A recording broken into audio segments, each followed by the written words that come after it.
Imperial Ecologies. The first speaker is John Wing from the College of Staten Island, whose presentation is Geopower in the First Global Age, Forests in Spain and its Empire, 1500 to 1750. Great. Everyone will get 20 minutes. All right, sounds good. Thank you very much. Right. Thank you everybody for coming. Thank you to the organizers and for the hosts here at Binghamton University. Right, so as you can tell, my focus takes us back into the what's usually referred to as the early modern era or the first global age. And I'm drawn to this topic because my research brings me into the intersection of state formation and its impacts or its relation to environmental change, sort of the reciprocal relationships in that process. So my plan is to explore the intersection of geopower with the process of environmental change in a pre-modern state. And in this case, I'm going to be looking at the early modern Spanish Empire, the global monarchy of early modern Spain. And I want to know if this pre-modern state exhibited the capacity to perform effective versions of geopower that would yield permanent changes to the environment and sort of likewise yield changes to the state itself. So how did geopower operate more generally in the pre-industrial era of European state formation? I think this could be useful along several trajectories that this particular research network is interested in. So in short, I argue first, yes, pre-modern states were in fact created in part to make territory and the biosphere accessible, legible, knowable, and utilizable. And second, I argue that it operated in the Spanish monarchy in ways geared towards protecting or enhancing its own understanding of political and economic order. And hopefully I can make that clear in the talk. So this historical perspective on the link between political power and environmental change could be useful as we continue to debate today the ways in which state power and non-human nature are intertwined. So I'll look specifically at the intersection of state power and forests. Forests suitable for state interests, primarily naval shipbuilding in this case. These forests could be found only in certain areas, sort of concentrating the attention of the state. And the determination of what was suitable for state interests in this period was affected increasingly by Spain's imperial commitments and European warfare. So I'll start by just kind of asking why geopower and why Spain. First, Spain ascended to a European power with colonial possessions in Africa, Asia, and the Americas during the century from about 1470 to 1570. Spain and its imperial possessions are depicted in green on this map of polities in the 16th century. And it's considered a composite monarchy. Its components are sort of unified under a king or under a monarch, but they maintain a very separate, their own separate contained processes. So this composite monarchy, as you can see, is clearly divided by oceans and seas, and so its maritime transportation was critically important. So for trade and defense then, in this time period, wooden sailing vessels were the lifeblood of the global empire. But surprisingly little has been written about Spain's reliance on forests and forest products in this era. Historians have written more about the English or the French and their reliance on forests for naval shipbuilding. But in many ways, these studies for a very long time focused on major forestry legislation and guidelines. And two key figures that stand out, this is John Evelyn in England and his work Silva, which sort of large set of recommendations for England how to bring back forests or to manage forests more sensibly. And in France, Jean-Baptiste Colbert's ordinances were laws laid out in Louis XIV's France, the original Colbert Report, as I tell my students. Both of these came out of the 1660s, so a long time ago, but I'll take us back a bit further. When I see the focus on national forestry codes having an effect on historians' interest in Spain. Because Spanish concern for forests appears belated through this lens because the first national forestry code of significance in Spain did not emerge until 1748. So nearly a century after historians were focusing on France and England. And in the 1748 Conservation Ordinance, I just sort of itemized that the articles within this focus on generally these 5 categories. Guidelines for how to inspect forests, techniques for how to plant and manage new forests, the fines and licenses that you're subject to if you don't follow these guidelines, and the benefits that the Crown communicates to the people to encourage them to follow these guidelines, and then a set of sort of specifications about where these rules apply initially, and I kind of categorize these under the idea of territoriality. So there remain a lot of unanswered questions in Spain, partly because Spain's also been understood as a nation unconcerned with its trees. And there are a number of reasons why this is. I won't really get into them unless you want to ask during the Q&A. So attention on Spanish history has gone elsewhere. There are lots of other things obviously going on in the Spanish Empire in this time. But there remain a lot of unanswered questions related to forests. Despite the significance of forests for its maritime power, and despite the importance of this empire for the early modern world. So, for example, can we examine forests and state power in Spain in ways that do not require us to rely so much on national forestry codes? And if so, what other types of historical sources prove useful? And this is where I find the concept of geopower to become kind of helpful.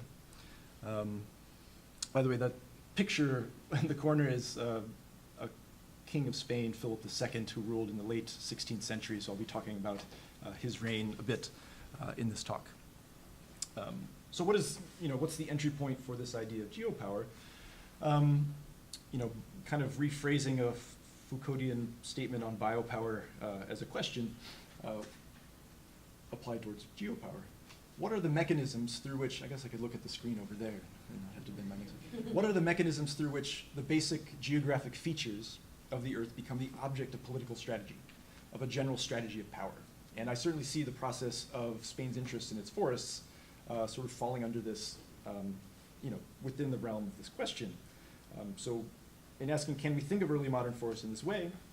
I think one definition, I don't usually like to put a whole lot of text up on a screen, but this is a definition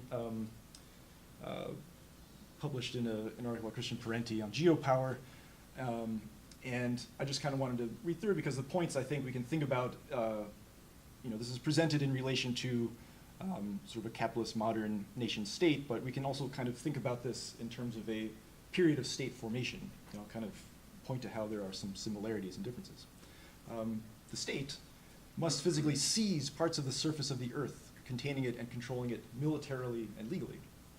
It must also open space with roads, canals, and ports, which are based on the scientific knowledge, good credit, and direct investment of public agencies. The state must also seize and open up nature more abstractly by knowing it and making it legible. That is, by encasing it within the techno-managerial apparatus of administration, science, and governance. To deliver nature to production, the state must continually measure, describe, categorize, represent, and scientifically render legible and accessible the powers of biophysical reality. We can call these practices geopower. And my approach here is kind of pointing the way towards making this applicable to the case of early modern Spain. To be honest, I'm actually kind of retrofitting this idea a little to my research. I found the concept of territorialization to be very helpful. They have a lot of overlap, and so I kind of think of these ideas very much in tandem.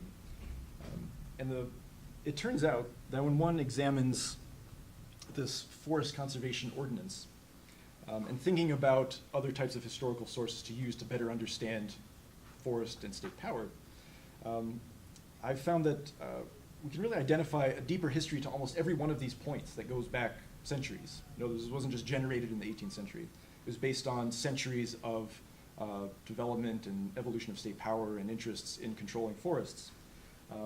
and the development of the techniques and technologies and expertise built around it. So my study ended up becoming a deconstruction of sorts, working backwards from 1748. And what I wrote about actually became a kind of prosopography of a new branch of the state bureaucracy, a state governance system. And this was a group of people called the Forest Superintendents. And one way to kind of approach their view of the world is to kind of understand trees the way they would. And the image on the left is actually taken from a famous work on British forests, but this is kind of the way I would see a forest superintendent would view a forest. Like, this is how they would see trees when they were inspecting forests for their potential use in the Spanish Navy. You can see, examples in the trees. That straight tall one in the bottom right has a good stern post, and so a member of the naval bureaucracy would see this tree is valuable for that reason. Other trees with very different shapes would have different values in their own way, serving different structural roles in a vessel. And sort of the background drawing is from a famous naval work from Spain showing the next stage in the process.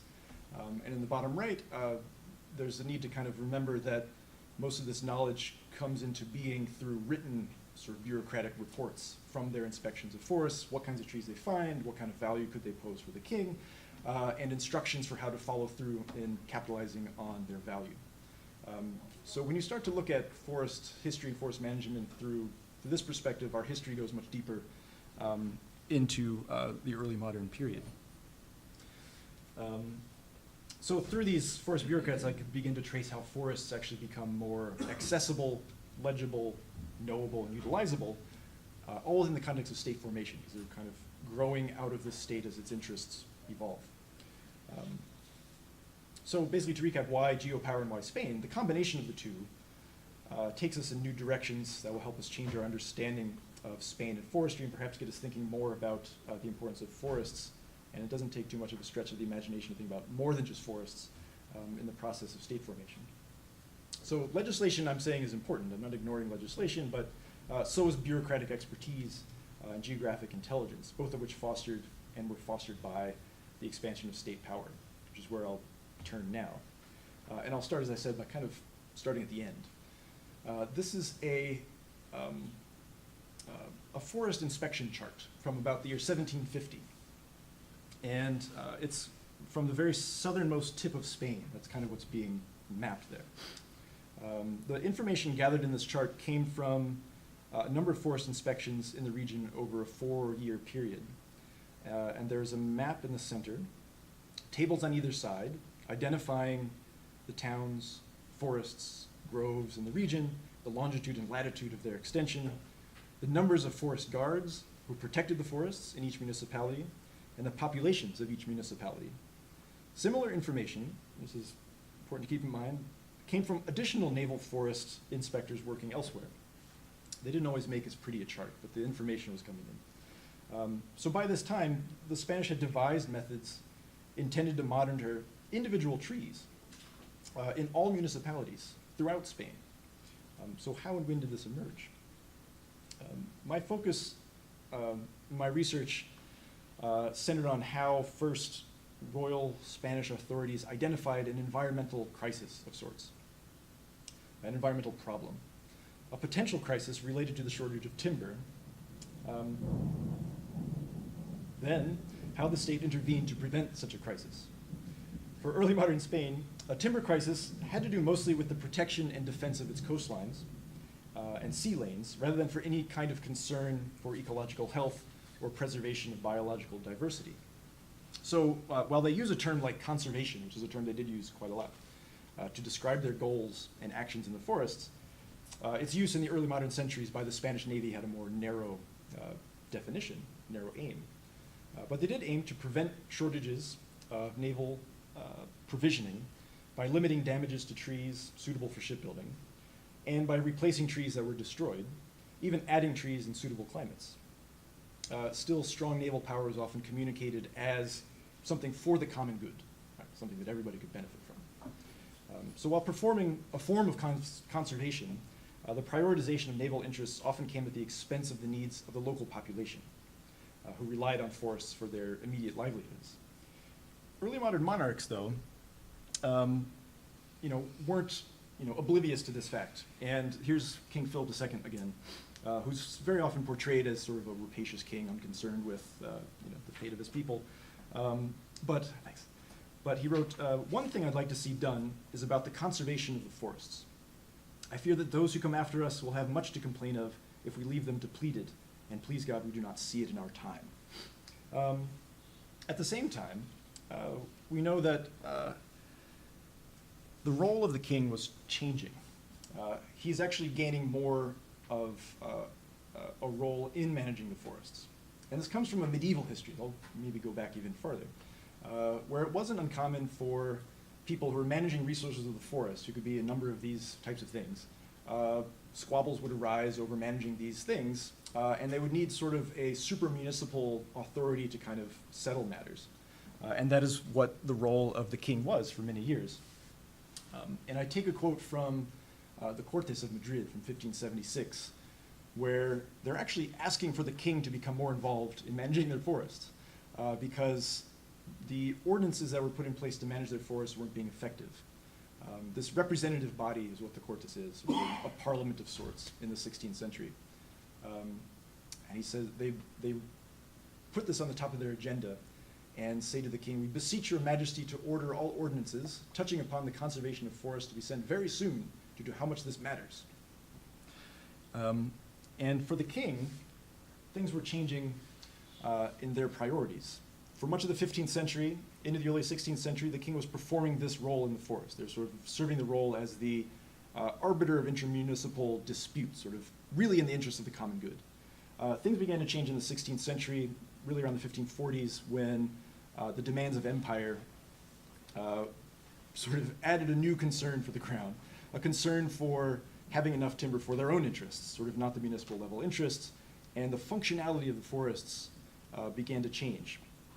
And their location mattered in this sense, because forests that were valuable to the king had to be economically accessible. And the regions along the north coast, in Cantabria, the Basque Country, along the north, and also in Catalonia, where Barcelona is, was the source of most of their oak trees and pine trees that would be used to build their forests. So their attention was concentrated in these regions that were within economical range of shipyards. And what began to happen after, say, the disaster of the Armada against England in 1588 was Philip II kind of going into near panic mode, looking for more sources of timber. He was buying more timber from abroad, and that's where a lot of historical attention has been, but I look in many ways at the internalization of this process within Spain, where calls would be sent out to the nobility, to viceroys, to anybody who owns a lot of land to report to the king immediately about what kinds of forests you have.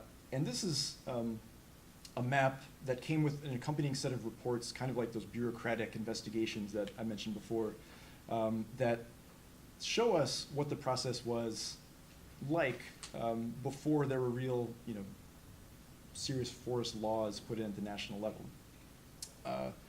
There was sort of an international team, if you consider Valencia and Catalonia different nations, going in to inspect these forests, and they kept tabs on the type of soil, property regimes, distance from a navigable river, the work that would need to be put in to make the river more navigable, and then suggested the king how accessible these forests were. They actually said at the moment they weren't so accessible because there were a number of Islamic pirates sort of sailing around the sea that would make it very dangerous to ship this timber supply to a place like Barcelona or Genoa. But there are other types of things like this going on all over the empire. On the Ebro River in Navarre, in the Guadalquivir River in Andalusia, in Jagua in Cuba, in Coatzacoalcos in Mexico, in the Philippines, everywhere where Spain was sort of setting up their colonial presence, they tend to be building ships, and they tend to be interested in how to gain sort of accessible control over the forests. Great, I'm almost done. And this is just kind of an image of, the key difference, I'll say, between what Spain was doing in the colonies versus in Spain was the labor pool, obviously, was forced labor. In the Philippines, they had the system called the Corte de Madera, which is sort of a labor draft system that was rather harsh for a large number of months, people were sort of put to work to bring forests to the shipyard. And there was a lack of a superintendency in the colonies. They would sort of work directly through the Spanish Navy. Excuse me. For the most part, though, the forested hills behind regions of northern Spain, like in Guipúzcoa and Portugalete in Vizcaya, remained sort of the most highly managed and sort of highly, studied, I guess, region of Spain, because it was still a major shipbuilding region. The real challenge by the 18th century was how to get, and Renteria in Guipúzcoa is another site. The real challenge by the 18th century was how to get forests from deeper inland to the coastlines. And this is where the story over a 200-year period is really one of sort of a slow evolution and expansion of state power into the interior. And by the end, we have this Sierra de Segura, which is 100 miles inland, becoming exclusively a province of the Navy. And the interesting thing is, by the 19th century, the 20th century, it actually became one of Spain's largest national parks. There's some continuity between me losing my voice and the end of my talk. All right, I'll end with this. By the 18th century, you have a repeatable, reliable system in place drawn off of centuries of development through this state expansion and an evolution of the Crown's needs, focused on gaining reliable access to timber. And I think that sort of aligning this question of state power and environmental change with sort of a framework of either territorialization or geopower can be very helpful, especially when you understand how much Spain was also interested in things like silver, mercury, tuna fish, all other kinds of like materials or resources that are part of the natural world that they were kind of also trying to do similar types of things.